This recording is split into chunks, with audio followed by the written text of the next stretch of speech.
Awesome, awesome. Yes, this is Cyrus from attacktheculture.com. Super excited to have the legendary Joseph Sikora on a crazy jam-packed media day. Thank you, Joe. Oh my gosh, hey, Cyrus. Pleasure, man. 3,000 questions to squeeze in 4-minute window, man. But I gotta say, I don't know if you've had this comparison yet, but despite being a Giants head, I see you so much as a Tom Brady figure in this position that you're in because you're a veteran at this. You've been doing this for a long time, as Drake would say. But man, you got the youngsters. You got Anthony Fleming, Lucien, actually, Isaac Keys, who have little minor roles. Then you got some veterans like, of course, Tommy and Lili and Gabrielle, all together on what seems like it's going to be a championship run, renewals, more and more seasons. Talk about just the excitement of having all that pressure on your back and then just flexing with it, man. Well, I think, man, you hit the nail on the head. There's so much less pressure because the ensemble is so strong.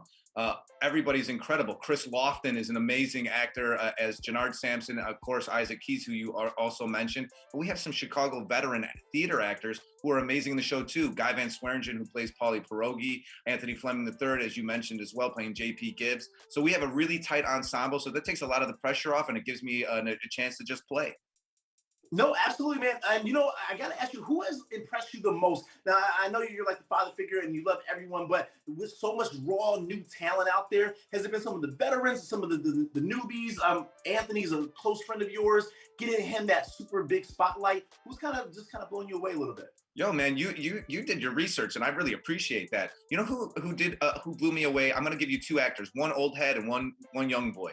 So Tommy Flanagan is unbelievable. He's just a true force of nature. And I always say to Tommy, I love that I never know what's gonna come out of your mouth because I don't think you know what's gonna come out of your mouth. I mean, it's the line, but you never know how the cadence is gonna go, what little ism he's gonna add into the line. He's truly a phenomenal actor and a pleasure to be around. And then Ahmad Ferguson. In the show is just great. Yeah, he's a young boy. You will see him alongside D-Max, his D-Max partner. And Ahmad is just super in the pocket, Chicago native, just proud to have this young fellow who's really stepping it up.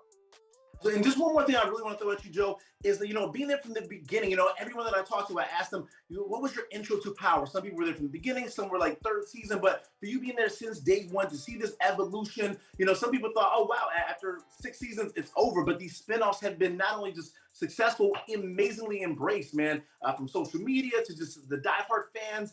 And now to finally get this, man, we finally get the Tommy show, so to speak, right? Just kind of sitting back and looking at this amazing evolution, just ending it on that question, man, just your overall take and just sky's the limit. Yeah, sky is the limit. But I can remember that first day, the first shot that we ever did of the Power show ever was me and J.R. Ramirez, who played Julio, who's gone on to do huge things right now. But it was great. We were pulling up in Woodside, Queens, and doing when we met Dominic Colon and the Taínos, and doing that where they were playing the dominoes in the backyard. That was the first shot of the series. And I can still remember that like it was yesterday, like no time is gone. It's hard to imagine that it's been 8 years since we did that first scene. It's been incredible. I'm looking forward to it, giving the fans what they want. But I think that also shows that there is more to Tommy to discover. And I loved just going deeper into the character and finding out more about him in a different city. So to truly become the Power universe, I think we had to leave New York. And what better way to leave New York than the person whose whole identity is New York City, Tommy Egan. Absolutely. From Cyrus and everyone at takeover.com, congrats on the massive success, and we're loving keeping tabs on you. Big Joe. Peace. Appreciate it, Cyrus.